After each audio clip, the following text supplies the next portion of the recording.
এই মধ্যে সবথেকে বড় খবর, নবদ্বীপে এক গৃহবধূ শ্লীলতাহানির অভিযোগ 5 জনের বিরুদ্ধে। নদিয়ার নবদ্বীপে 16 নম্বর ওয়ার্ডের রেল ঘুমটির ঘটনা। অভিযোগ, গত 2 তারিখ রাত 12টা নাগাদ নবদ্বীপের 16 নম্বর ওয়ার্ডের এক গৃহবধূর বাড়িতে তার নিজের 1.5 বছরের বাচ্চাকে নিয়ে ঘুমিয়েছিলেন। সেই সময় হঠাৎ ওই পাড়ারই কয়েকজন যুবক ঘরে ঢুকে সেই মহিলা শ্লীলতাহানি করে বলে অভিযোগ। জানা যায় ওই এলাকায় পাড়ার মধ্যে দিনে রাতে চলে জুয়া খেলার আড্ডা। সেখানে বিভিন্ন অসামাজিক কাজকর্ম করেন ওই অভিযুক্তরা, এমনই অভিযোগ প্রতিবেশীদের। প্রতিবেশীরা জানায়, দিনে দুপুরে এখানে এই রকম জুয়ার আসর বসে, মদের আসর বসে। আমাদের ঘরেও মেয়ে বউ আছে। এই ঘটনায় অভিযুক্তদের শাস্তি হোক আমরা চাই। এই পুরো ঘটনায় শ্লীলতাহানির অভিযোগ দায়ের হয়েছে নবদ্বীপ থানায়। এই ঘটনায় বিজেপির দক্ষিণ মণ্ডলের মহিলা মোর্চার সভাপতি বলেন, একজন মহিলা মুখ্যমন্ত্রী হওয়ার পরও কি করে রাজ্যের বিভিন্ন জায়গায় এইভাবে মহিলাদের অত্যাচারিত হতে হচ্ছে। আমরা এর বিচার চাই। যদিও এই পুরো ঘটনায় পুলিশ তদন্তে নেমেছে এবং অভিযোগকারিনীকে মেডিকেল পরীক্ষা করানো হবে বলে জানা গেছে। 2 তারিখ রাত 1টা নাগাদ আমার বাড়িতে 5 জন ছেলে আসে। তারা আমার পাড়ারই ছেলে, তাদেরকে দাদা দাদা বলে ডাকি, তাদেরকে আমি চিনি। তারা এসে আমাকে বলছে দরজাটা খোলো। তো আমি জানি পাড়ার ছেলে বলে হয়তো কোনো দরকার বা কিছু, দরজাটা খুলেছি। দরজা খোলার সঙ্গে সঙ্গে তাদের মধ্যে 2 জন আমাকে প্রথমে আমার হাত চেপে ধরে অ্যাটাক করে আমাকে। তারপর ঘরে আমার বাচ্চা এখানে শুয়েছিল, শোয়ার সময় তখন ওর মুখের মধ্যে রুমাল গুঁজে দেয়। রুমাল গুঁজে আমাকে ডাইরেক্ট বলছে বাচ্চাটাকে রেলে ফেলে দেবো, আমরা যেটা করবো সেটা আমাদের সঙ্গে করতে দিতে হবে। কোনো পাড়ার লোক জানে না, কোনো চিল্লামিল্লি হবে না, কোনো কিছু হবে না। তুমি চিল্লামিল্লি করলে বাচ্চাটাকে আমরা রেলে ফেলে দেবো, এরকম বলছে। রেলে কেটে যাবে, মরে যাবে, ভালো হবে, সেটা আমাকে এভাবে বলছে। তারপরে বলার পর আমি বলছি, তোমরা কি চাও? আমি বলেছি যে তোমরা কি চাও, হাতে পায়ে ধরেছি। তো ওরা আমাকে কিছু, আমার কথা বলছে শুনছে না। আমি বলছি আমার হাজব্যান্ডকে ফোন করে জানাবো। আমি ফোনটা নিয়েছি হাতে, ফোনটা আমার থেকে কেড়ে নিয়েছে। কেড়ে নিয়ে আমার মুখ ফুক বেঁধে আমার কাছে এখানে উন্না ফুন্না পড়েছিল, ওইসব দিয়ে মুখ ফুক বেঁধে আমার সাথে ওরকম 5 জন মিলে ওরকম করেছে খারাপ কাজ। থানায় কমপ্লেন করেছি, আজকে 4 দিন হয় থানার কমপ্লেন আমি দিয়েছি, কিন্তু থানা থেকে কোনো অ্যাকশন না। আমি 2বার করে ফোন করেছি, আমাকে শুধু বলছে দেখা করতে গিয়ে আমি যাচ্ছি। আমাকে বেলা 11টার সময় গেলে আমাকে পুরো 4টে-5টার বাড়িতে আসতে হচ্ছে বাচ্চাটাকে নিয়ে।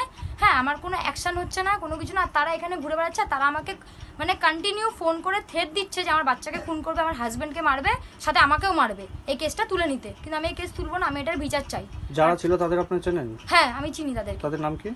একজনের নাম গোলাম, একজনের নাম আব্দুল, একজনের নাম চুটকি, আর একজনের নাম হচ্ছে মন্টু, আর একজন ছিল ওর মধ্যে রাজ।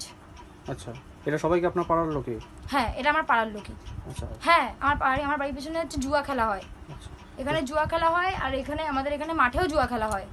সেইখান থেকেই কি তারা এসেছিল? হ্যাঁ, সেখান থেকে তারা এসেছিল। হয়তো তাদের কাছে মানে তারা হয়তো এটা গ্যাং করেই করেছে বা কিছু, আমি এইসব কিছু জানি না। কিন্তু ওরা এরকম, ওদেরকে আমি চিনতাম। আমার বাড়িতে জল নিতে আসতো, আমার হাজব্যান্ড যখন থাকছিল জল নিতে আসতো, জল ফল নিত, ভালো কথা মতা বলতো, আসতে যেতে আমাকে ডাকতো, খুঁজতো, কথা বলতো, ভালো ব্যবহার ছিল। কিন্তু ওরা এটা এরকম আচানক একদিন আমার বর চলে গেল, 29 তারিখে আমার বর বাড়ি থেকে বেরিয়েছে, আর এরকম 2 তারিখ রাতে আমাকে এভাবে অ্যাটাক করে আমার সাথে এরকম করেছে। কোনো রকম মেডিকেল পরীক্ষা কিছু করিয়েছেন? না, মেডিকেল পরীক্ষায় 24 ঘন্টা পেরিয়ে গেছিলো, কোনো মেডিকেল পরীক্ষা হয়নি। আমাকে পুলিশ কোনো কিছু জানাই বলে আমি তো এসব কোনোদিন এরকম জানি না। আমি খুব ভয় ছিলাম স্যার, আমি এর জন্য এইসব কিছুতে যাইনি। কিন্তু আমার কাছে কিছু রেকর্ডিং আছে যেটাতে প্রমাণ যে ওরা আমার সাথে এরকম করেছে। ওখানের মধ্যে কি একটা ছেলে, ওদের মধ্যে একটা ছেলে যে গোলাম, সে সব কিছু স্বীকার করেছে। আর সে আমাকে কেসটা করতে সাহায্য করেছে। তাদের বাবার নাম, তাদের নাম সব কিছু আমাকে বলেছে, বলে আমাকে কেসটা করতে সাহায্য করেছে। আচ্ছা। আমি, আমার হাজব্যান্ড, আমার মেয়ে, আর আমার শাশুড়ি আছে, আমার দেওর আছে, সবাই আছে, কিন্তু ওরা আমার সাথে থাকে না। আমরা এখানে একাই থাকি। মেয়ের বয়স কিরকম? আমার মেয়ের বয়স 1 বছর 6 মাস। আচ্ছা, ঘটেছিল কি ঘটনা ঘটেছিল বলতে, এখানে একটা বললো তো শারীরিক অত্যাচার করেছে একটা মহিলার উপরে।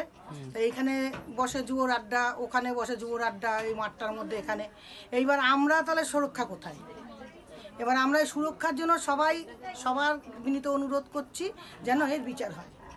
কি ঘটনা ঘটেছে বলতে, কালকে এই মেয়েটা আমাকে ফোন করেছিল যার সঙ্গে দুর্ঘটনা ঘটেছে। সেই রাত্রে আমি আসতে পারিনি, আমি আজকে এসেছি। এসে জানতে পারলাম 4 জন মুসলিম ছিল, 1 জন হিন্দু ছিল। 4 জন মেয়েটার সঙ্গে খারাপ কাজ করেছে, মানে ধর্ষণই করেছে।